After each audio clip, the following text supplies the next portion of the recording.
Welcome to Open Talk, an ongoing discussion of the state of photography in the age of COVID-19. I'm Travis Keys, your host, also a photographer, a New Yorker, a Sony shooter, and chairman of American Photographic Artists New York.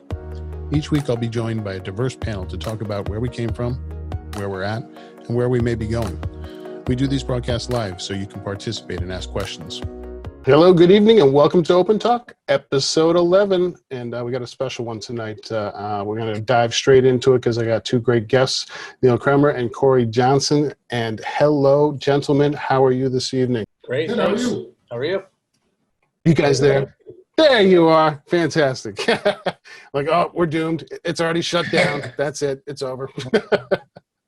Already lagging. What is going on, gentlemen? So you guys are out in LA, right? Both of you? At the beach. And how long you guys been out there? Did you grow up out there? Or what? I grew up in Iowa, moved out here in the late 90s. Never got away from the beach since then. I'm still here. It's a tough spot to leave. Gotcha. And Neil, how about yourself? Yeah. I'm from Rochester, New York. Left there right after college, traveled around a bit, and ended up here in Los Angeles in 2001 and haven't left. I don't see myself ever leaving, to be honest. I don't blame you. It's really nice out there. I used to live out there myself. So I'm going to jump into the first thing here. Neil, for you, when was the first time you kind of grabbed the camera and knew that this was going to be a profession for you? And what was your first camera? That's a good question. The first camera was a Nikon D50, which had, I think, 6 megapixels. I had an uncle that was a collector, so I've always been interested in photography, but never thought of myself doing it. And the 2008, 2009 market crash killed my other business. And I said, why don't I find something I really enjoy doing? So I went and bought a camera, and I was literally hooked within 2 weeks. I had no idea what I was doing. I looked at the camera and saw MSAP, no idea what that meant. I read the manual and just never looked back. I haven't stopped since. And how about you, Cory? Yeah, my first camera was like, my first camera was like a little 110 when I was a kid. I used to run around like annoying my parents, taking pictures of ducks and stuff, and like they'd go develop the film and there'd be 20 shots of a duck on a roll of film. Then after that, my first real camera was the same as Neil, a D50. I got it about the same. Actually, I got it because he got it. He let me borrow it, and I kind of got hooked on it at the time. So that was my first foray into real digital photography. So was photography your first career choice, or was there something before that? Yeah. No, I moved out here from Iowa to do film. I got wrapped up in the production world, ended up doing post-production out here for maybe 15 years, and then rolled into actual production. Learned the hard way that that's a great way to lose a ton of money. And on the set of a film I made, I started hanging out with our unit stills photographer, and she kind of opened my eyes to the idea of capturing a story in one frame. And that also kind of coincided with the 2008 market crash. So I suddenly found myself with a ton of time on my hands and a little bit of money. So I just started shooting pictures with Neil, and now here we are. How did you guys, now obviously you guys are partners, how did you guys first, did you guys know each other before you teamed up, or how did you guys meet and suddenly become a company? Well, you lived in Hermosa Beach. I'll give you one guess how we met. It's a very big bar town. Either on the beach or at a bar. In a bar. Think about it. Yeah, we were kind of the same crowd, a lot of drinking. So transitioning into photography and what you do, I know you guys sent me some photos, and I kind of want to go through them. And as we go through them, you can certainly talk about them and explain some of the shots. And I know some of them are work that you were doing prior to this wonderful COVID outbreak, and some are ones that you're doing now. So let's dive into those, and you can tell me all about them. I'm so kind of drawn to your photos because they're so cinematic and so well lit, and they just kind of draw me in. And I'm such a visual person. Like I think I knew about cinematographers before I knew about photographers. So for me, like looking upon this, that's why I'm drawn to them. So can you tell me about this very first picture that you kind of sent to me? Yeah, Neil, you want to talk through this one? Yeah. This was actually from a library shoot we did for AT&T DirecTV. And it was a wild one. We did, I think, 9 locations in 3 days in New York City. It was a massive production. Oh, wow. We took over this bar, dressed it. We brought in about 50 actors, models, and shot it a bunch of different ways. And this is what was finally composited together to create this image. And this ended up on the back of posters for DirecTV, as well as like bar mats and things like that. Yeah. So, I mean, obviously this is like, it's like a film production. I mean, you're looking at a huge production here. And I know, Cory, you have production experience. How much does that play into what you guys are doing? And as photographers, are you really just totally psyched that you have like cast and crew and models and catering? And how awesome is that? I honestly love the whole energy of a production, almost to an unhealthy degree. I love the vibe and atmosphere. It's a really cool feeling. It's really motivating, and it's fun, frankly. But yeah, this was a big one. You know, we were blocking off streets in Manhattan and had motorhomes just lining the block. And, you know, like Neil said, 50 people in here. And the lighting team, you know, we had 7 assistants with huge overheads flying inside this bar and lights bouncing everywhere. The setup took hours. And then, you know, then you shoot it for 10 minutes. I know shooting for myself, setting up lights to when I'm shooting BTS on a film, like I feel when I'm on a BTS, I'm just cheating because they've lit it and everything looks fantastic. Do you sort of feel like you're cheating the system when you have a whole lighting team? You know, no, because Neil and I are very, very, very involved in how the lighting goes. We don't typically turn it over to our first and say, do what you want to do. It's on this, we literally made a lighting diagram. I don't do that so much anymore. It's now we just kind of say we want it to like look like this, and that's going to start with an overhead and a key over here. But on this which we always change on set, you know. Yeah, right. Yeah, you set it up, you're like, take it down, change it around. But this one, we were pretty specific about what we wanted it to look like and how we were going to accomplish that. And we were fortunate to have just a phenomenal lighting crew that just knocked it out for us. And, you know, they brought their own ideas to the table too, which is something we always liked from our crew. But it all started with our diagram and kind of initial vision. That's awesome. And if anyone's interested in that last shot, I'd say 70% of that light is coming from a 12 by 12 overhead with 2 big umbrellas pumping through it. Yeah. All that top-down lighting with that wood grain is our go-to whenever we're inside. Yep. Yeah, that's awesome. And that's, you know, it's so important to understand lighting. For you guys, obviously lighting is a huge element of what you guys do. How did you teach yourselves lighting, and what was, you know, because you don't just like pick up a light and understand how it bends and how did you guys really kind of craft your lighting technique? Well, we started out looking at other photographers, and you know, Dan Winters is a huge influence on us in the beginning. We started just saying, let's reverse this image and see if we can kind of make something similar. Yeah. So tell me about this photo here. Neil, you want to talk about this one? I'm getting a lot of feedback. I'm getting really bad. Yeah. So strange. Kind of twangy. Since it's just you guys, we're going to do this because this should work That's better. A little better. That's better. We've been working on a series for like 4 or 5 years, shooting craftsmen, essentially, which is hard to find today. After an exhaustive search, this is one of the people we came up with. Cory found him, and he's been making violins and woodwind products for woodwind. Is that it? Woodwind? Are these? Yeah, I think so. I think that sounds right. Okay.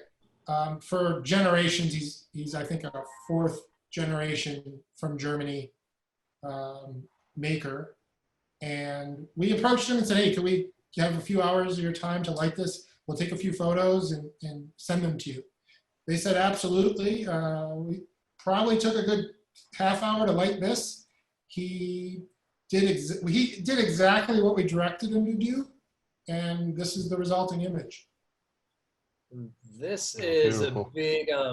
a big scrim outside that window. We're just pumping a lot of fake sunlight through it, basically. It's the kind of driving all the light in here. And then from there, we're just filling in the front. I think it's a pretty simple lighting setup in here, wasn't it? No, we had that 35 parabolic on his face. It was just left the camera. Yeah, you're right. It was coming through that door. Yeah, you're right about that. Yeah. So are you guys usually, do you often, I would say percentage-wise, how often are you shooting just natural light versus really kind of controlling everything with the lights and 100% controlling everything. Yeah. Well, there you go. All right, this one is a beautiful family photo. No. What is going on here? Did you see the Twilight Zone? Yeah. Yes. Okay, there's an episode that features people that look like this. So, I remember this one now. You know what? I think it's probably the most popular of all the episodes. And we were tasked with, we're part of a group that self-assigns monthly assignments. And quite frankly, I don't even remember what the assignment was. Do you, Corey? It was literally Twilight Zone. Well, that's okay. That's right. Yeah. So we look, we're just not good at lifestyle in this sense that everyone's happy all the time and the world is a perfect place. So we thought of juxtaposing the least attractive people and putting them in a position where it looks like life is always perfect. And we did this series. We brought in a well-known Hollywood makeup artist who created these from molds, and it came out great. We're really happy with it. That's wonderful. Yeah. How often are you working on new concepts like this? Because you're part of a group, is this something that you constantly are pushing yourself to come up with new concepts, or are you just working too much and work on the work? How much is personal now, and how much is kind of driven by the dollar? I mean, if we're not on a commercial job, we're always shooting something personal, and sometimes those are big concepts, sometimes they're simple portraits. We're just always trying to keep going. That's beautiful. And how about this portrait here? It's an editorial job for USC Keck, who has a health magazine. We love shooting for them because they give us fun assignments and they let us do whatever we want. This was a Spanish priest here in Los Angeles who had surgery and came out of that surgery on the right end, and they did a story on him. They said, hey, can you go to his church and photograph him? So we did, and he's got a great smile, so we were pretty excited. I was about to say, you captured a smile there that kind of says it all. Mm-hmm. So in the midst of all this COVID and stuff like that, you guys have actually continued shooting and really kind of come up with your own project. And I want to dive into that project. And if you could tell me a little about it, we'll go into the first photo here. How did the genesis of this project come about? Well, you see people walking around with masks, and it's like a built-in story. I mean, how many times in our life will we see something this unique? So to not document it seemed ridiculous to me. Understanding that there is some risk involved in being out there, we did take every precaution we could, short of having hazmat suits on. But in our mind, it was just such a good opportunity, we couldn't let it go. And for example, this one image, after driving around for hours, it's one thing to see something that you want to take a photo of, but to stop and talk them into allowing it and keeping the mood the way it was when you first saw it is a challenge, especially driving around Los Angeles. This guy we literally hunted down. This was the very first image from this series. Yeah, and Neil saw this guy on the street, and we just pulled around and basically chased him down. And what's your process? What's your process for approaching someone like this? I mean, you're both out there together, and is it just like, hey, I'm a photographer, or how are you approaching people? You just said it. That's exactly what we do. Hey, yeah, we're portrait photographers. We're working on a series. that it hopefully will be historic. If you haven't noticed, everyone's walking around with masks, and you're one of them. We think you're interesting. Would you give us 10 minutes of your time? Yeah. And so you've been shooting this for, like, how does this come about? Is it a repeatable? Are you having them walk out? You've obviously set up some great lights here. Tell me about the sort of how this picture came to be. Okay, I'll be completely honest. We saw a bouncer sitting in front of this fish restaurant. We turned back around. By the time we found parking, about 15 minutes had passed. The bouncer was gone. The question that should be going through your head right now is, why is there a bouncer for a fish restaurant? But that's neither here nor there. It's really good fish. So, we found a parking spot. We go back there. He's missing, and we're like, it's a missed opportunity. Let's just move on. But this guy was sitting in his car. He goes, "Hey, you guys making a movie or something?" We explained to him what happened. He goes, "Hey, I'll sit in." He did. As I went to take the picture, this lovely mother and son started walking out, and we just got lucky. That's all. Purely coincidence. Yeah. Well, I talk about, because I'm sure the bouncer didn't have beautiful blue hat, sweatshirt, and shoes on, which makes it look like a totally stylized shot. Actually, yeah, the bouncer was more interesting than this guy, to be honest. Yeah, but he was wearing like normal security guard clothes. Yeah. Would you have preferred the bouncer being there, or are you more happy with this guy, in his getup? I love this. It's one of my happy. Yeah. favorite things we've ever done. I absolutely love it. I wouldn't change a thing. Yeah, this is. And now that you're saying that the woman and the child were just a freak accident, it's unbelievable. That moment, catching the eye contact with all three of them. I mean, that doesn't happen by chance too often. To be honest, you could give us an assignment to shoot that, recreate it in a studio. It's not going to look like that. It's just not. It's not going to happen. Yeah. Do you guys prefer working on location or building sets, or is it just dependent on the project? Depends on the project. We like all of that. Really, what suits the project better, and how can we best tell the story? Yeah. Sort of just the magic of just doing it, of making it all come alive is the fun in it. How about this guy? One of the big deciding factors on where we do it for a commercial project is budget. Yeah. It's going to come down to where are we going to get the best images, and what can we afford? Our first answer is typically studio, because we have so much control, but we're not afraid of being on location, as you can see. Yeah. Growing up, when did you really become aware of photographers and style, and really start looking at photography in a way like, wow? And who were those people that you initially were gravitated to in terms of influences in what you do in your career? And where I'm from, it's Rochester, New York's the home of Kodak. So honestly, pretty young. We were in a darkroom, junior high. We took classes. I had an uncle that was a collector. So, I've been looking at photography my whole life. There was always something very distant from me, very far away, something I could never probably achieve until I tried. But, early influences for me were without a doubt Sebastião Salgado.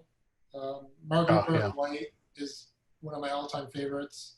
It's a long list of photographers. Yeah. How about you, Cory? The first photography for me, kind of like Neil, was always very distant. I grew up in a tiny town in the Midwest, and I took photography in high school, but it was just, it was barely anything. I was running around in cemeteries, taking pictures of tombstones and stuff, and there was never really any history of photography education there. And after that, it was gone, until I didn't pick up a camera until I came back out to Los Angeles. And the first photographer I can really remember making an impact on me, or at least standing out in my mind, was David LaChapelle. And that was because it was so out of left field and so ridiculous that huge, over the top.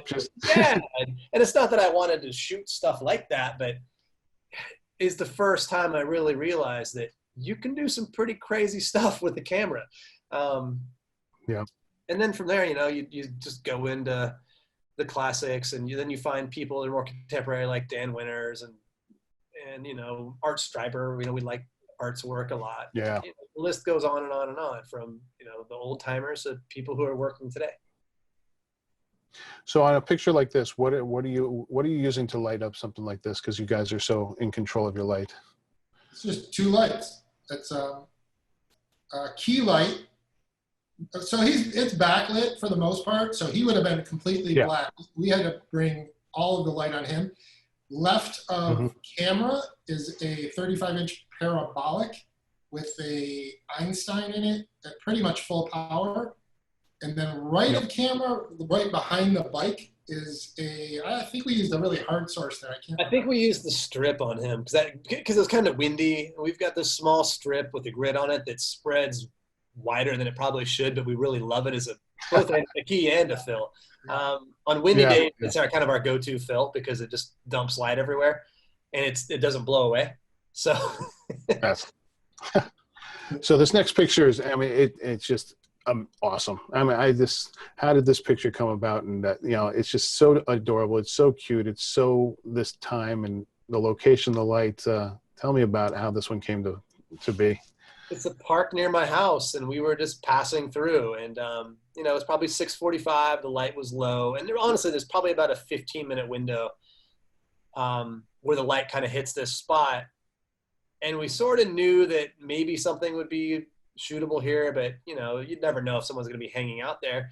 And we were walking through, and this kid was just sitting there. Mom was nearby, and we're like, oh, holy crap, this is amazing. We gotta go. Let's get our stuff. And, you know, you chat with the mom, and you hustle to beat the sun falling, basically.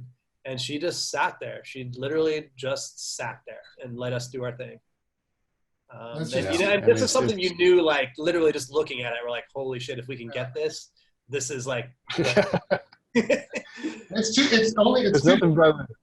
just 2 strobes. Yeah, it's 2 strobes in the sun. The whole project is 2 strobes in the sun.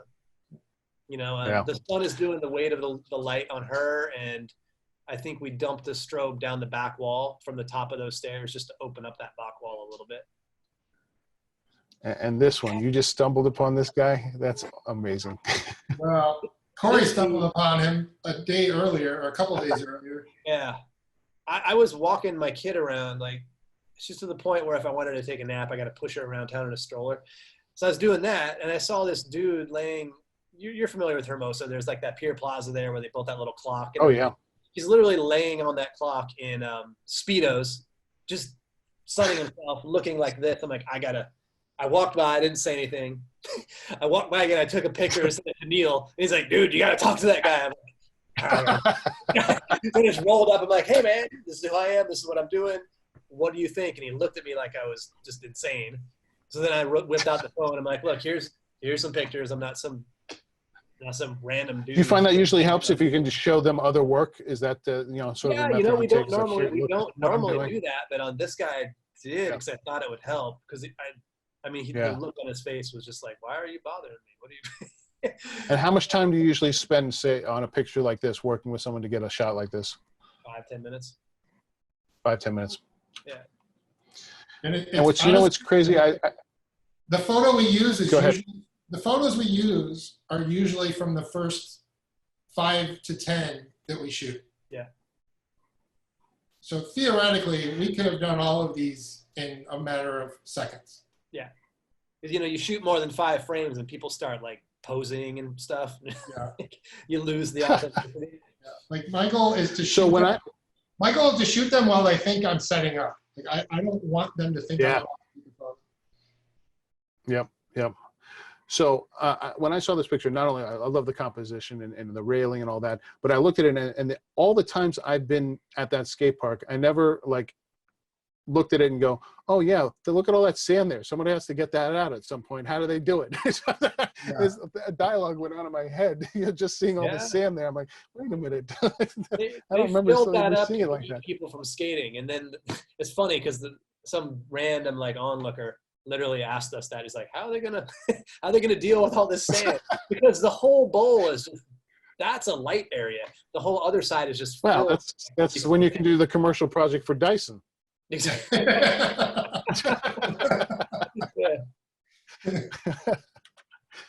That's funny. Oh, that's fantastic. Is this recent work? No. A few years out. No, this is something you were working on. Yeah, another beautiful, beautiful light. Yeah. And what is going on here? This is the last campaign we shot for BBDO San Francisco. Okay. The client is ServiceNow, who's essentially a software company, a big one. This is one of 11 images we made for them, all on location. The idea here is the software they're using makes their life so easy that it makes them feel like this. You know, it's just blowing his hair back. It was Yep. originally pitched to us in the deck as an IT guy turns into Fabio. I love it.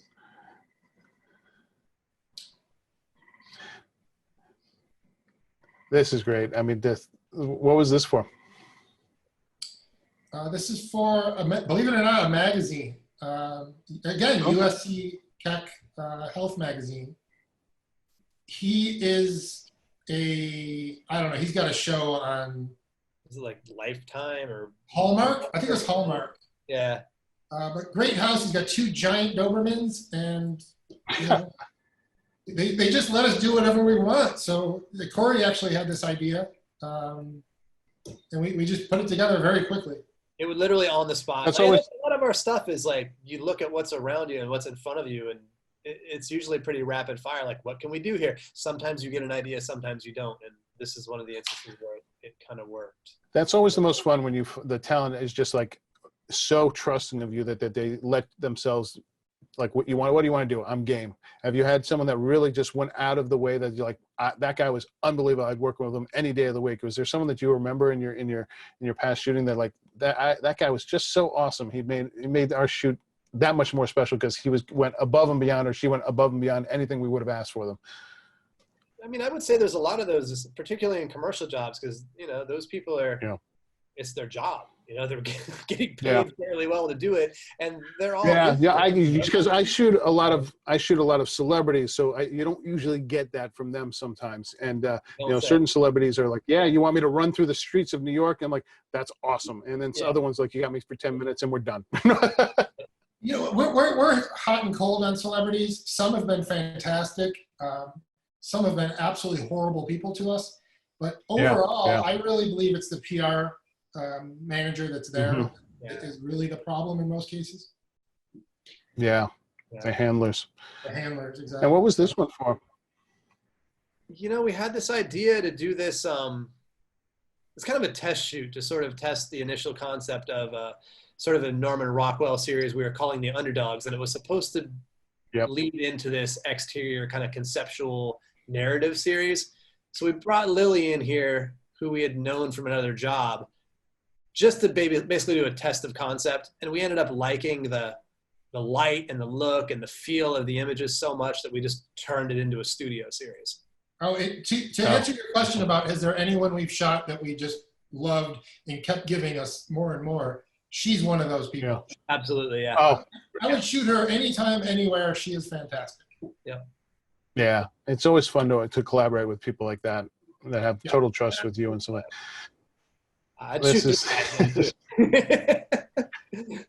So what was this for? This is our first commercial job. You know, this is that right? Water Authority, the first production we've ever done. The idea here, the campaign, was getting people in Nevada to use their water. What do they call it, Cory? Water clocks, right? Water meters. I think it is called a water clock. It's actually it's a water meter that basically regulates the amount of water. I don't know if it regulates or if it just counts. Anyway, the amount of water that your house is using. But the concept is, if you use it, you're going to feel sexy. Yeah, saving water is sexy. So being photographers now, it seems to be the thing that every photographer has to do videos now. So how much are you doing video versus photography, and how is that something that interests you more? Is it just because it's lucrative, or are you passionate about film as well? Or well, it's definitely not lucrative. Not lucrative. No. I'd say about half the jobs were asked, maybe even more now, were asked to do a video component. I personally Yeah. love it. It's, you know, I come from a production background. It's just a nerd out on the whole energy thing. And I just like the atmosphere and I like directing. So it works for me. It's definitely the least lucrative aspect of being an advertising photographer. So it's definitely not something we do for the money. It's something that we do to give our clients added value. And I just love the process. Yeah. Well, let's watch a couple of the ones that you actually have then. I am infinite. I am an armored dove. Caw! Oh yeah, made of steel.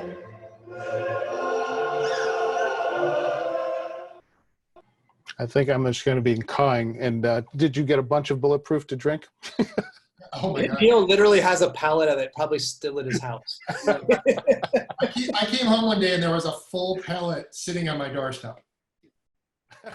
Not even I hope you like exaggeration. it. It's true. All right, let's go into the next one here. It's gonna be a good morning, a good morning meeting. We're gonna have a great time together. What the hell version So was how much that? are you? That's a different audio track. That's funny. That's the one you said. Yeah. So how much are you coming up with the full premise on these? And what's the from get-go? Are you saying this is our vision of it? Or they're saying this is the storyboard? Can you do this? These guys gave us this agency was awesome to work with because they had a very full vision of what they wanted this to look like. So they presented us with the boards, and we're really just putting our creative twists on it. We'll put in little Easter eggs here and there, and it's really coming down to us to decide on how to shoot it, how to execute it, and maybe add a little flair where we can. This one was crazy though because it was dark about 8 minutes after that shot right there. So we were literally sprinting, literally me and the DP, while Neil's down on one end of the block shooting stills. We were literally running to the back and forth with a camera on a Steadicam and lights rigged up, just trying to get in place so we could pull this off before we ran out of daylight. Because the whole concept here is it's the morning. And it was just, light goes away pretty quickly here. So the weird thing about video, when people bring us ideas for commercials, essentially, it's a wide gamut of something like this where they're literally storyboarded and we know exactly what they want.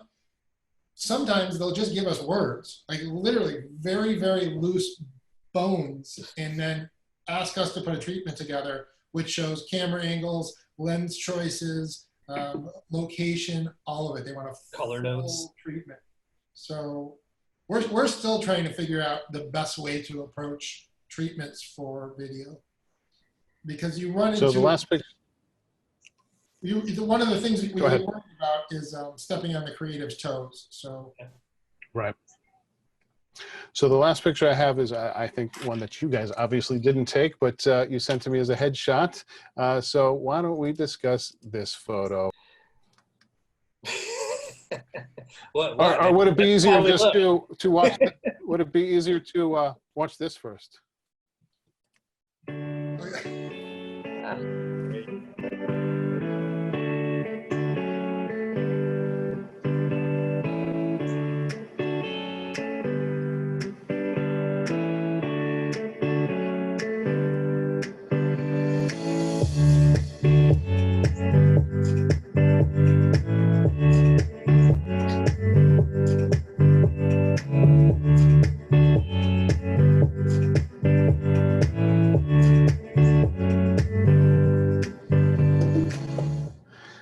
So is that what it's like to work with you guys? Is this what you show to your clients and go, it'll be this much fun. It'll be this retro. It'll be this much fun. what I watch when I get out of bed every morning to remind myself that I need to work out.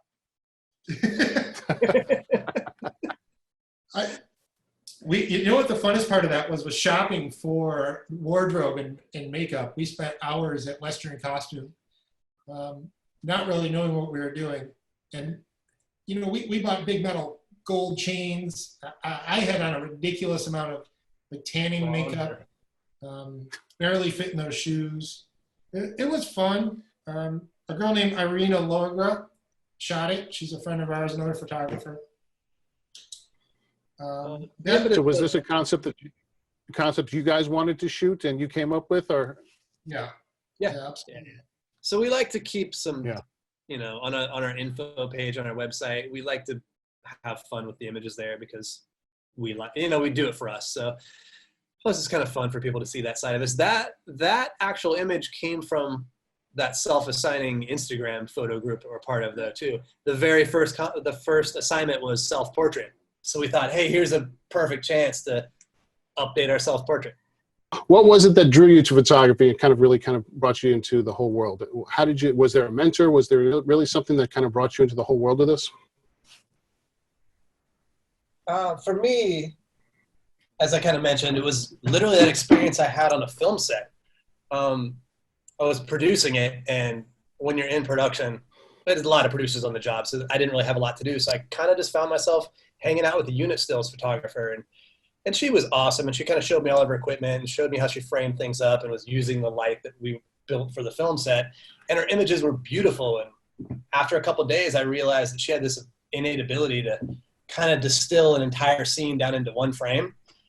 And I got instantly hooked on that idea.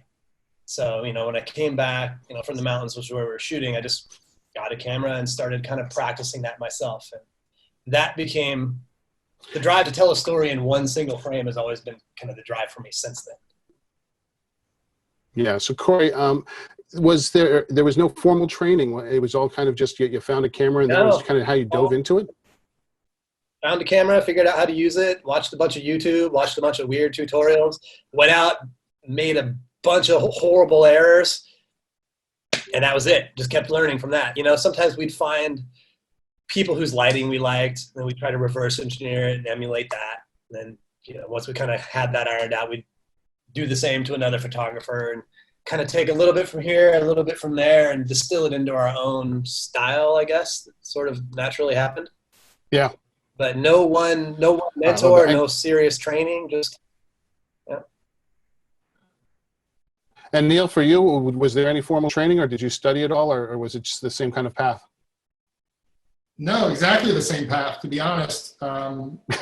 Just this no wonder you two get along. sponge-like, there's just this constant need to keep learning. I still don't know where it came from, but from the first time I figured out layers in Photoshop, I just couldn't stop. And then from there, it's a lot of YouTube, a lot of reading, and a lot of mistakes. And after years of doing that, it turns into a process, which no matter what we shoot, it's always going to look similar because of the process. And for me, that's kind of been the fun part of the journey, developing that process. Yeah, you guys have a very distinct look to your photos, and you have this amazing style to me that's very cinematic. Was there, a lot of people, it's very unconscious. Is there any conscious thing where you, as a kid, were drawn to TV or certain lighting or styles or artists or movies? So for me, I mean, I think it was mostly unconscious. I definitely, as a kid, like I was the kid that had the VHS camcorder and would make stupid fake talk shows and stuff like that. But there certainly was never any focus on lighting or production value back then. You know, we would just record silly skits, and I guess that, I don't really know how that turned into this, honestly. It was all, I would say, rather organic, the way it developed. But it seems that the first thing you kind of were interested in, you went into filmmaking and working in film and TV. So it seems sort of logical that your photo style is very cinematic. Would you not say that? Yeah, I guess. I don't know. I have such a hard time ascribing a style to our images. It's funny because every time we talk to somebody, like, your images are so distinctive, and I don't know if Neil or I would say that. You know, I think we just do what we like, you know, and I guess we started out. We've always been drawn to really distinctive lighting, be it cinematic or from other portrait photographers, and we kind of started out mimicking that. And I guess in the beginning, it started out where the focus was almost more on the lighting than on the image as a whole. So we would gradually start figuring out that there's more to a photo than just the lighting. So we kind of would scale it back. And I guess through that process, a sort of cinematic and maybe dramatic style of lighting kind of evolved? Well, the funny part was really, okay, so we've got this portfolio of work, and in our minds, look at the lighting. The lighting's fantastic, but no one's calling and no one cares. So, okay, what are we doing wrong? And then you realize photography has nothing to do with lighting, or at least the business of photography doesn't. It's about the story you're telling and the vision that you're sharing. So that sent us down a completely different path, and that's when things started to come together for us, quite frankly.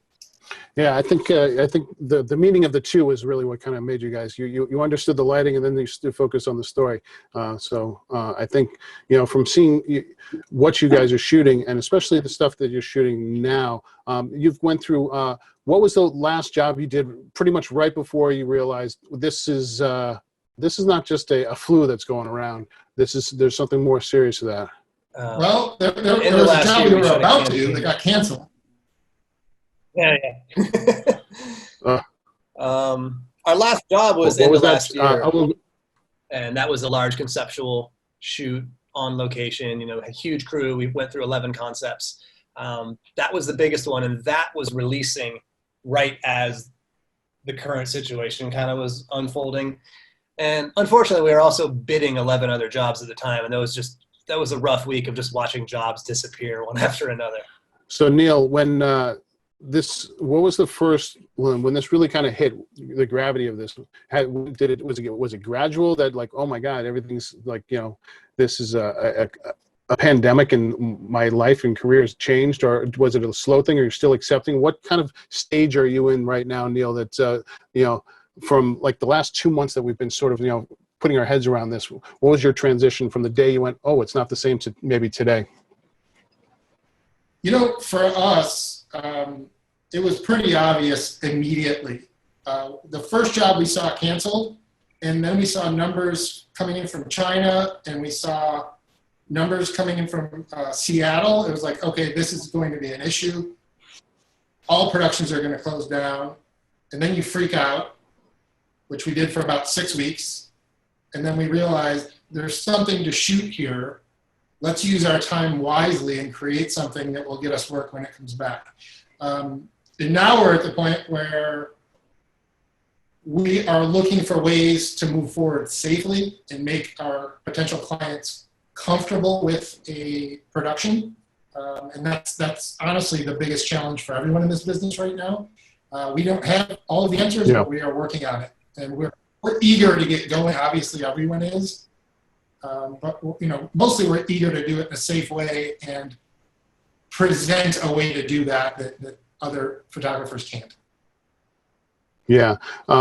Cory, obviously, you know, we won't have all the answers, but we can start asking some of the right questions. What are you guys doing to adapt and make yourselves come out of the gate saying, all right, you know, this is why you should hire us, and this is why we're doing things differently, or, you know, how are you adapting to this? I mean, it's a good question, and you said it. We don't really have the answers yet because we don't know what the liability situation is. You know, I guess the current guidelines are pinning the liability on the client, which automatically means clients are extremely weary of doing anything.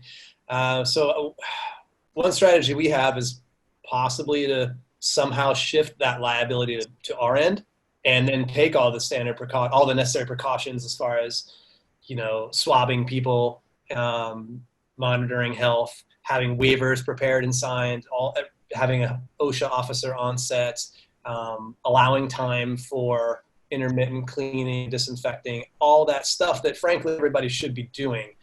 But all that's up in the air right now. I don't know when we're going to get a real answer on that. I know on Monday, California is announcing production guidelines for film, which will apply to commercial photography as well. I don't know what those are going to look like. So all we can do is run the safest set we can, protect ourselves legally, protect our clients and the agencies legally as best we can, and try to assume the risk ourselves and then rely on ourselves to run a safe and clean set. I think that's the best way to kind of alleviate agency concerns. Yeah. And just say, trust us, and here's why you should trust us. Here's the guidelines we're setting forth, and here are the practices we're following. Yeah, I think it's so important for us to just stay on top of that and be the, it's a different world now, and putting your head kind of around the fact that everything we knew up until this point is actually kind of adapting and changing really quickly. And if we aren't the pioneers and on this new frontier, we're going to be left behind. So you really need to figure out this whole thing. So, but in this interim, you guys have still been shooting, and you have come out with some personal projects, and we would have seen that, and we'll put that back in the YouTube. But you guys are shooting an amazing project of, they're outstanding portraits of people with face masks. Could you tell me about that? Yeah. It's kind of funny because we're looking around and streets are empty, but the people that are out there are wearing masks. And I would say here in California, it was 9 out of 10 people. And oddly enough, the poorer areas in Los Angeles probably are doing a much better job than the areas that are affluent, which really surprised us. So we ended up spending time driving around South Central, Watts, Compton, and Wilmington, which are lower range areas. And if you find someone interested, we say, hey, can you give us 5 minutes of your time? We never got within 10 to 15 feet of people. We always wore masks, gloves, all of it. And what we found is we believe we put together a series that might not be super interesting to people right now because they're pretty much over seeing masks on people, but hopefully in a year, 3 years, 5 years, 10 years down the road, people will look back on it and say, oh, I remember that, and this is a good take on it. But more than anything, it's just an opportunity for us to go out and create. So the initial idea for this, were you just kind of sitting around like, oh, well, let's go shoot some portraits of people, or how did you come up with the idea to shoot this? And when you're out there, we'll throw this over to Cory. How are you? Are you looking for the locations first? Are you trying to find the people first? Are you setting up lighting? What's the kind of the repeatable premise for these beautiful pictures? I guess the impetus of the project is we talked about it early on about shooting people in masks, and it would be cool to shoot vacant streets of LA. And then suddenly we were seeing all these pictures from other photographers shooting empty streets of empty cities. And like, that's okay, whatever, they're good, but everyone's doing that.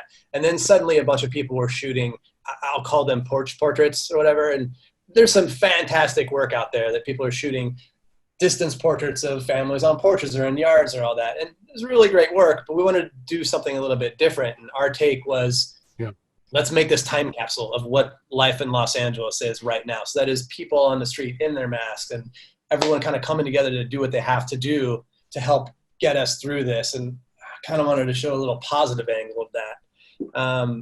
And the way we would go about it is kind of exactly what you said. We're going to drive around.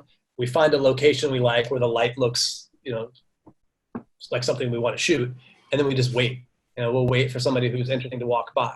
And we'll say, here, stand here. We're going to take your portrait for a moment. That's one way. Sometimes we will find the person first and then find a location nearby them and just take them over around the corner and photograph them there. But it's a lot of driving around, a lot of backing up down one-way streets to see what's down that alley, and a lot of me being sick in the car because Neil's a terrible driver. Lies. All lies. Are you adding? Wait, so I want to are add you one adding thing. light or bringing light? Yeah. Cory mentioned some people doing kind of portraits.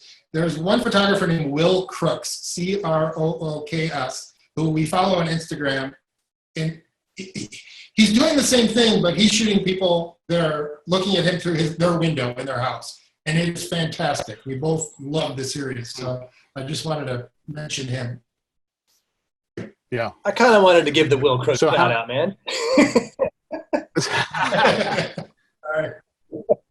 So are you using all natural light on these portraits? Are you adding light, or how extensive are you getting on your setups? We're not really natural light guys. We're definitely using the sun, but typically they're two globes and the sun, basically, for the most part. Yep. Yeah. The response back from people when you ask them to take their pictures, what kind of response are you getting? It seems, in this day and age, when you're capturing someone and they're wearing a mask, they might be more responsive, less responsive. It's all over the place, but for the most part, we try and catch people in action. And I'll be honest, sometimes we've said, hey, can you go back and do that again? And they have no problem doing that. I would say that 1 out of 5 people say no for the most part. That's pretty good odds there. Those are better than Vegas odds. Yeah. And it must be a little easier driving around, being able to, kind of park anywhere you want now and set up. Yeah, we couldn't have done this project any other time because we could literally get anywhere in Los Angeles in 30 minutes right now. We really don't want the lockdown to end. We're pro lockdown. Do you guys, with your company, do you have a lot of people, or crew that you normally work with repetitively? And if so, how have you been dealing with their community and people asking you like what's going on and talking to them during this? We do have a core crew that we work with, and I mean, they all get it. They're all in the same boat. They know that the minute we get a job, we'll call them and put them on it. But I don't know what we can do to support them at this point. If we're not getting work, they're not getting work. And all we can do is get out there and make new work and put it in front of people so agencies see it and call us, and then we'll be able to hire them again. But all we can really do is keep pushing forward, and hopefully that just trickles down to everybody. So I did get one question for the audience that we normally put questions to the end. And if you have questions, please use the Q&A panel and we'll do them. But I saw this one. How are you dealing with model releases and social distancing and that with, shooting these portraits? Steve Korn. Leave us alone, Steve. So when we do releases, I had to look it up. So when we do releases, they're typically digital. And some commercial vision for these images. We just want them to live on our website in a gallery style. And it's just as we have done releases, it's all like, I'll email it to you, so email it back to me. I mean, they certainly look extremely commercial and gallery oriented, and they're amazing kind of that, the archivalness and what you're talking about, looking back in years, they're beautifully shot and they give people dignity. And is this something that you kind of were thinking about when you were shooting it, or you just were just happy to be shooting? Honestly, it goes back to what I was saying about process. We look at a person or a scene, and when we decide to shoot it, we light it the way we do, we conceptualize it, we make it our own, and that means it's going to come out a certain way. It's going to look like ours. So we don't put a lot of thought into it. We just do what we do. It's about finding something we think is interesting and then shooting it. And it comes out the way it does. So I'm going to throw this question to both of you, and we'll start with Neil. What motivates you basically to continue taking photography? Is it the love of photography? Is the economics of it? Is everything? I mean, what really drives you to be a photographer? And before you hit that push of the button, what's going through your mind? Is there something that you always look for? Is there something? What kind of excites that button push? Oh, it's definitely the money. Since I started, I've been able to purchase villas in Spain, France. No. There are way better ways to make a living.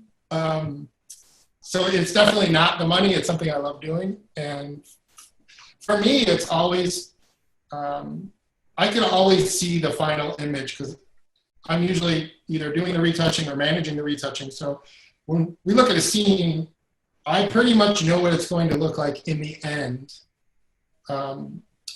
So for me, it's the excitement of getting to that final image and being able to look at it.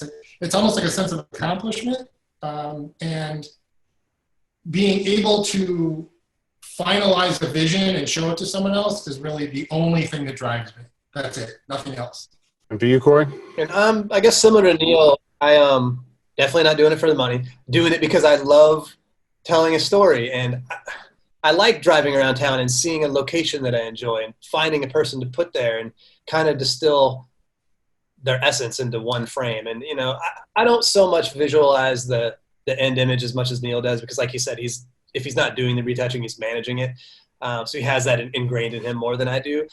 For me, it's about the process of, it's kind of the hunt and framing up in my mind how I'm going to tell this person's story. And that's, and then, you know, once that's done, I know Neil's going to bring it home, like, in the end. So to me, it's all about getting out there and finding the subjects and telling the story. Yeah.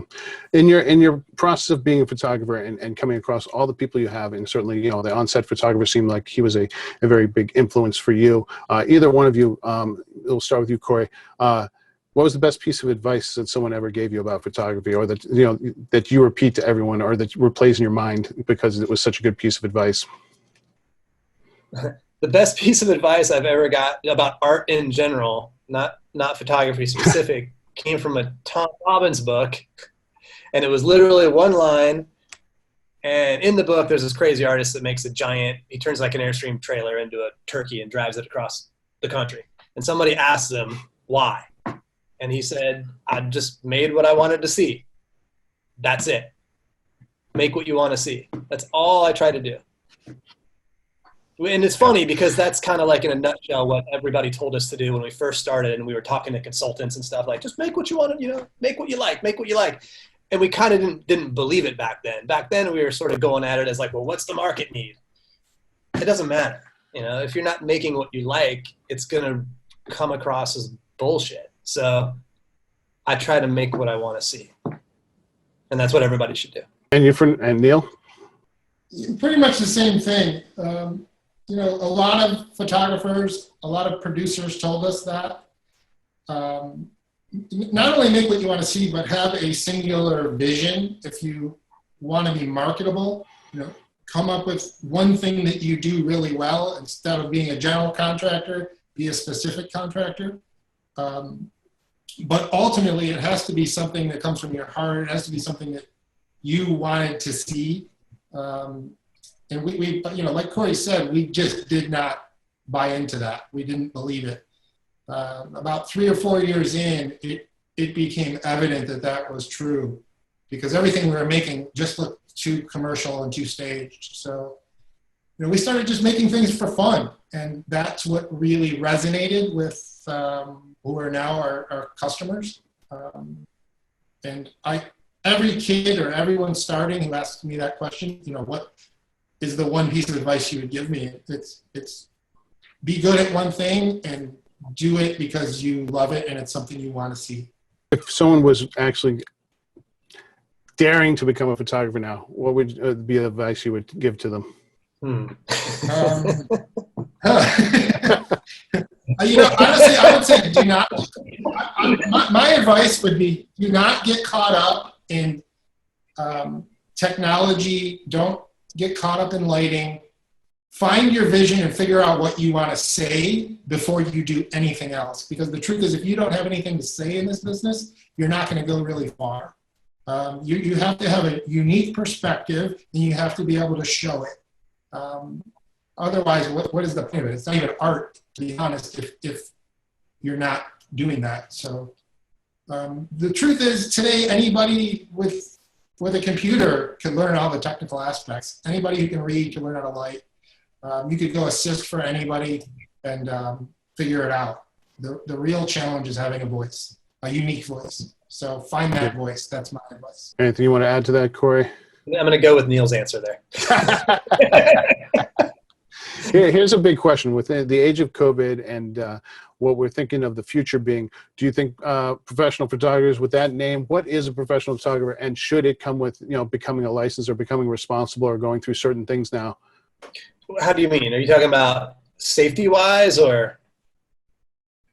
Overall, you know, it's like, you know, to be, you know, a cab driver, you need a cab license. To be a doctor, you need a medical license. Is there something that if you're going to be, you know, especially in the age of COVID, to know that someone's getting something professional? An artist is a different path. So I'm just wondering your feeling on if they said, oh, you know what, you can get a professional license now that says you're OSHA certified. You're, you know, you've put in this many hours as a photographer. They know that you know, you understand the equipment. Do you think that's the route, or just leave it free for all like it should be?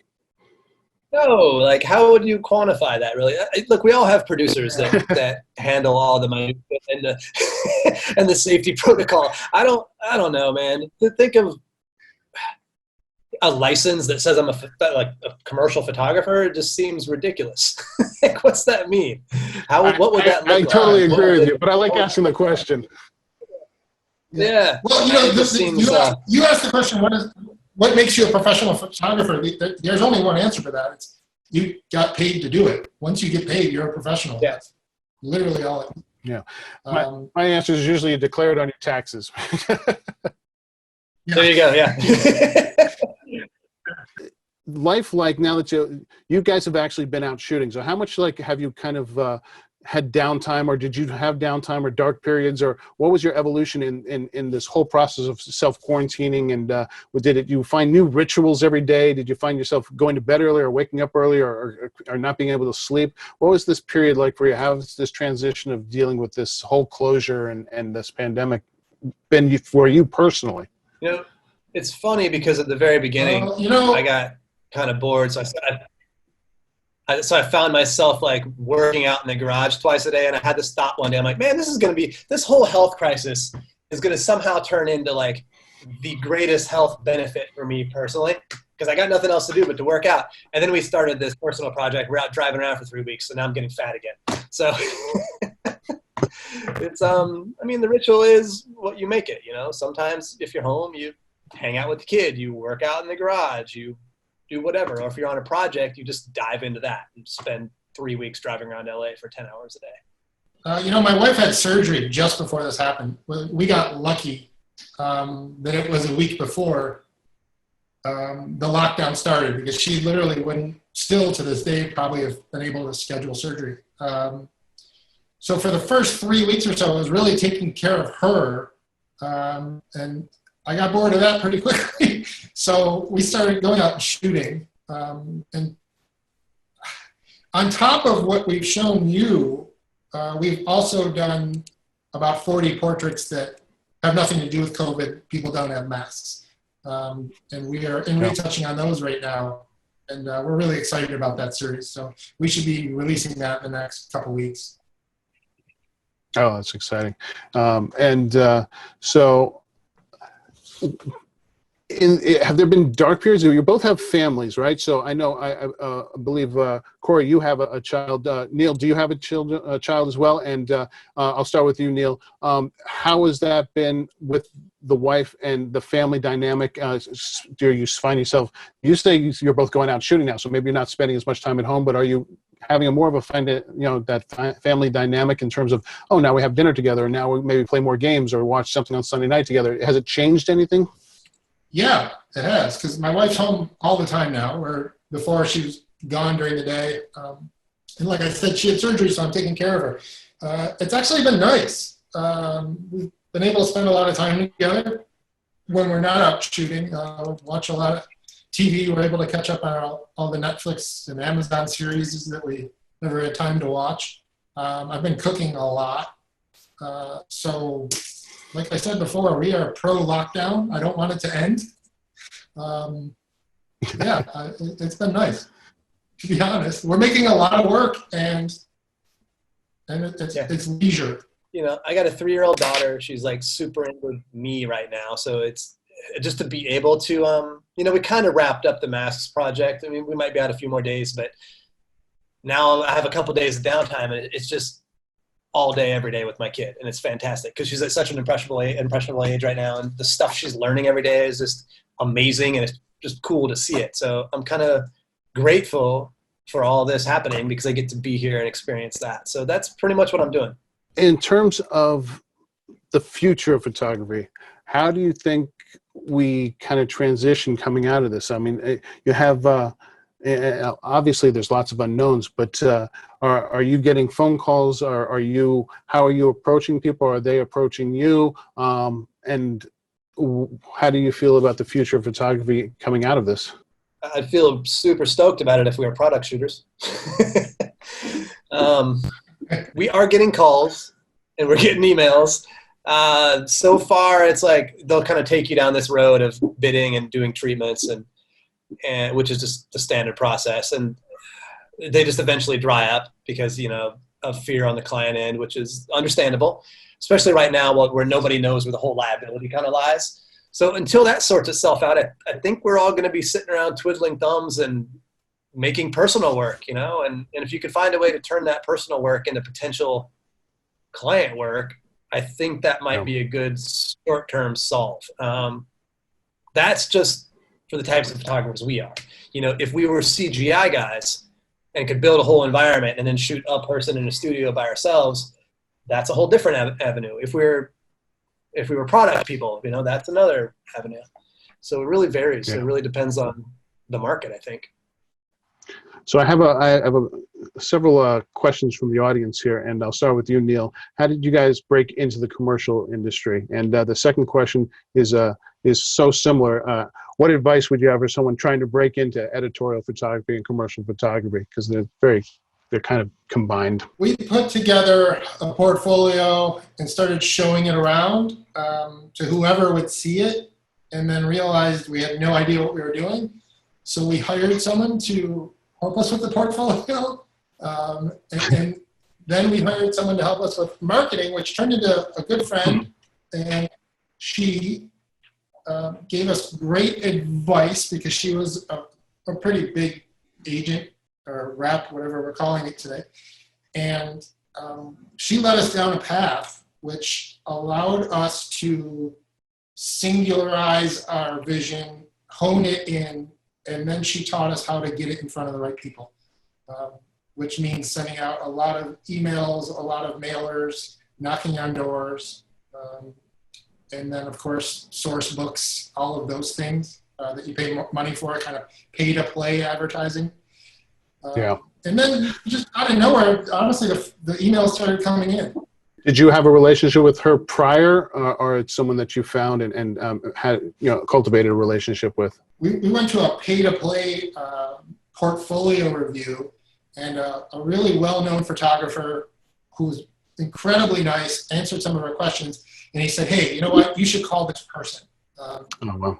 There's a lot of photographers that really have had phenomenal careers that I reached out to in the beginning. Sandro, for example, I just randomly sent him an email, and he sent me, I don't know, like 12 paragraphs of advice. And it all meant so much, and we listened to what these people said because they were literally giving us photo school condensed, and we paid attention. And what was so cool to me, I actually got to meet Sandro last year, and I told him that story, and he gave me a big hug, and he's just a wonderful person. So what I think anyone starting out should realize is no one is a big photographer. No one that I have met isn't willing to share their knowledge. So go ahead and ask the questions. I love that. I have another question here, and I'll throw this one over to you, Cory. Beyond a strong concept, how can we achieve studio quality shots without expensive gear, lights, and so forth? That's funny because that's Neil and I's entire portfolio almost outside of our commercial work. It's all stuff that was personal work. You accomplish that by just doing it. We're lucky enough to have a studio space here that is surprisingly affordable. And that means if we have an idea, we're going to Home Depot, we're buying wood, we're buying wallpaper, we're going to Restore or whatever we can do to find desks and chairs or whatever's in the scene. And we're just building it ourselves. And it's amazing what you can do for a couple $100s. And, we also happen to be in Los Angeles where half the people out here moved here specifically to have their picture taken in one way or another. So it's very easy to cast. And we started out doing friends, family, that thing. We quickly realized that we could get actors and models. So it's elbow grease. It's literally doing it yourself. You don't need to have an art team. You don't need to have hair and makeup. All that stuff is fantastic when you can afford it, and it definitely elevates the images, but it's all achievable just by wanting to do it and doing it. So Neil, I'm gonna throw it back to you, and this one is, how did you guys kind of, you met at a bar, and how did, you were both shooting separately. How did you finally decided, you know what, I think we should be a team, and how is that dynamic, and what's been sort of the most difficult aspects of, running a business together and being friends? It was an editorial project, just absolutely out of the blue. I got a call from a photo editor at, I can't even remember, to be honest, one of the airline magazines, the in-flight magazines. They said, hey, would you be interested in shooting a cover? What? What is it? What? You mean you're going to pay us to do this? And then they told us what it was. It was recreating the Eagles Hotel California album cover. So like within 3 days, we are 60 feet over, Corey, what road is it? Sunset.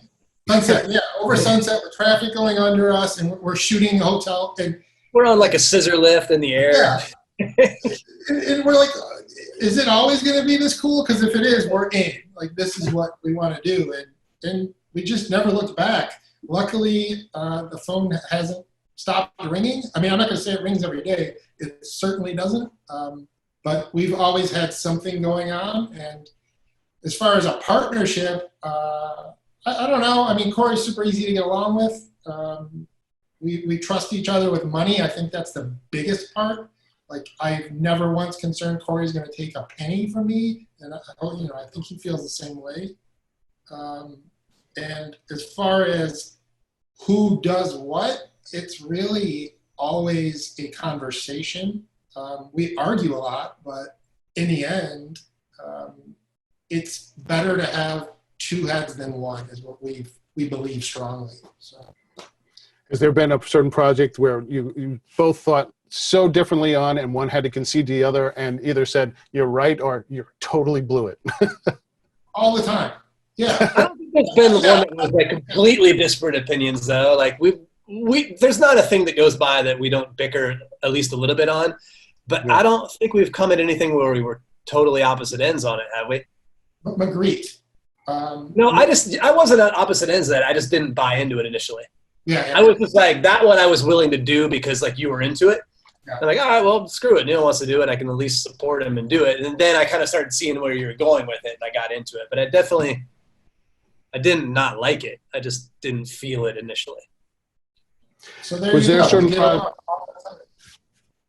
Was there a certain project that you still look back on? You're like, I cannot believe that you certainly felt like, wow, we've arrived, and I can't believe that this was the best thing I've ever done, and I can't believe it was this good. Like, to this day, I can't believe they paid me to do that. That you just look back on so fondly that it just gives you chills still. Well, I mean, I every will say we commercial have job. not arrived. Well, we have not arrived. I'll say that. So, Well, I it's don't know, funny, you for get me, that feeling, and then 2 days later, you're like, ah, crap. No one's calling again. it's like the post-production high, you feel kind of down when it's over because you're used to everything going on, and suddenly that's all over. But for me, the one job where I was like, I can't believe we got paid to do that was our first big commercial job, and that was Southern Nevada Water Authority, which was 3 set builds. We built 3 garages. We had a really good art department, but for us, it was our first production. And I feel like we knocked that one out of the park. And we literally had no idea what we were doing. No. We produced it ourselves and realized that we better have a producer on set, so we hired somebody essentially to show up and just stand there. So the agency would think we had a producer. Like, oh, so that job was really almost our school, really. Like, kind of got to see how it's supposed to be done. In terms of learning those type of things, because, how did you figure out how to pitch jobs, how to, put in the right bids and how to market yourselves? And how was that process for you? Is it something you're still learning, or is it something you're like, we can't figure this out, we're bringing someone in? Well, it's a misconception that you pitch jobs. I'm not going to even say 9 out of 10 times. 10 out of 10 times, we get a deck, which shows us exactly what they want us to make. So there is no pitching. There's no altering the creative. What we do in the form of a treatment, and Corey does the treatments and does them very well, is show them our vision, what it's going to look like. But the creative is not changed. So there's really no pitching. All you're pitching is your own style, which they know already. That's why they called you. Right. So from there, it comes down to putting the bid together, And that's a whole process that we could get into and do 5 hours on. And showing yourself in the right light, asking the right questions on the creative call with the agency, and from there crossing your fingers, to be honest, because we have no say in who gets picked in that process. Yeah, there is a point though where they don't know your work yet, and you're trying to show it to them. So when I say pitch, it's like trying to say I'm the person you should hire, or this is who I am, and how do you go from that point to the next point? Yeah, that's a good question. We've learned you cannot, for us, what doesn't work, and I come from a very strong sales background, so this was hard for me in the beginning. You cannot sell in this business. You really can't. You have to put your work out there, show a vision, and then just shut up and let them come to you. No creative wants to be pitched. They just don't. They don't. They've got too many photographers to choose from. They don't even have time to look at the mailers or the emails you're sending them. So when they have something on their desk, it's a specific project, and let's say it's lifestyle boys football. Okay, I'm going to call my producer in. She's going to go find me 10 of those, or maybe I've earmarked a few of those photographers. I'm going to call them. And that's really all you can do. So if you were going to say you had to start all over again, how would you do it now differently than you did? And certainly in today's aspects of, all this new social media and, different ways of getting work out, would you have changed anything? Or would you say to someone that came to you, no, don't do this, do this?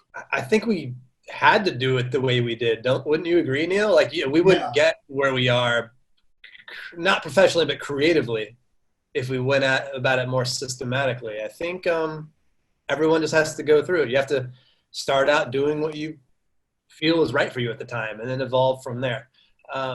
Getting your work in front of everybody immediately, well, I wouldn't say immediately, when it's actually ready to be shown, is key, and you just got to keep putting it out there, keep putting it out, and keep putting it out. Yeah.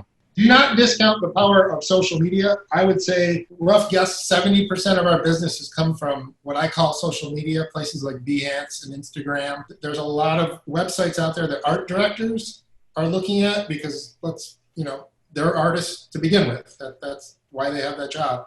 So they like to look at art, and typically they're going there before they're going to a lot of the pay-to-play source books. In terms of, I usually like asking questions, and feeling, what has been sort of the darkest point for you in all of this COVID that's really kind of, whether it's a demon knocking on the window or, that's like kind of gives you fear of the future, and what's been the silver lining of gives you a lot of hope about this? Man, I can't even really speak to a dark point. Can you? I feel pretty good about the whole thing, honestly. Yeah, We're out. Look, when you're in LA and you're out driving around every day shooting, we've shot 60 people over 2 weeks. To me, that's a huge silver lining because we couldn't do that otherwise. And the finances we're lucky enough to be okay for a while. If this was last year, maybe, I don't know. These are okay for us right now. I don't feel terribly about it. I think productions are going to come back because, let's face it, brands are going to start making imagery sooner or later. We're all going to get to a place where we find a way to do it safely because it has to happen. Yeah. It's just kind of weathering the storm, and it's going to end. And all we can do in the meantime is just keep making work and keep putting it out there. And hopefully people are sitting at home and consuming it and enjoying it or being entertained by it. Maybe they'll remember us.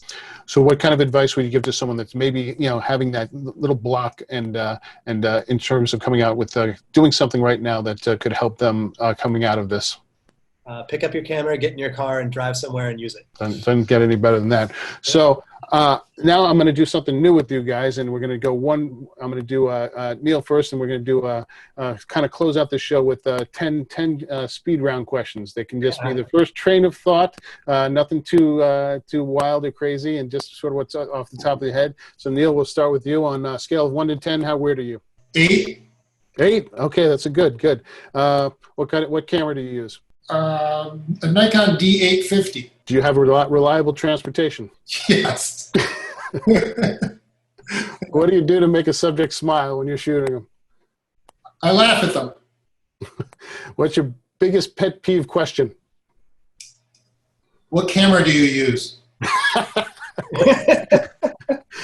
What's the last thing you watched on TV and why'd you watch it? Oh, I just finished it last night, and I watched all 10 parts of The Last Dance, which is ESPN's Chicago Bulls epic. Yep. Toilet paper, over or under? Over. I'm not an animal. What's the weirdest thing you've seen in someone else's home? I can't talk about that. Have you ever sent a text message to the wrong person? Yes. How bad was it? How bad was it? Not bad. I've never gotten in trouble.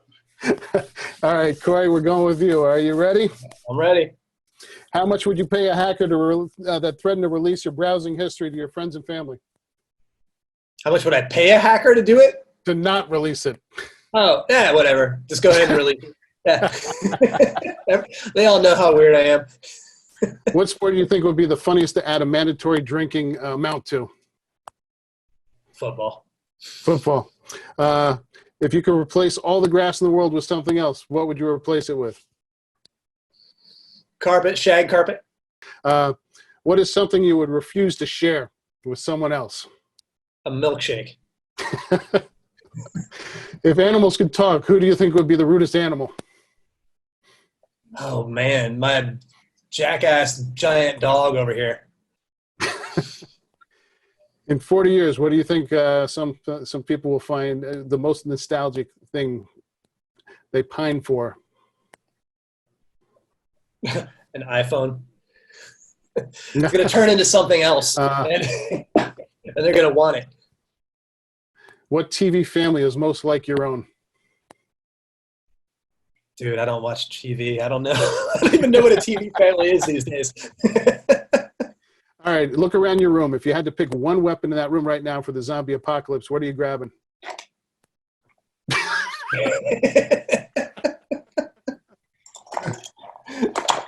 And the last question for you, do you believe in ghosts and would you go ghost hunting? Yeah, I'd go ghost hunting. Maybe I believe in ghosts. Let's see what I find on the hunt. I love it. Guys, I want to thank you so much for being guests on Open Talk, episode 11. Thank you. Any closing remarks you want to leave for our audience, Neil and Cory? Janelle, thanks for your time. This was fun. Cory? Go grab a drink. Awesome. I'm sorry about the lag problems, but we'll fix that in the post, as they say. Guys, thank you so much. I will be talking to you guys momentarily. Cheers. Thank you.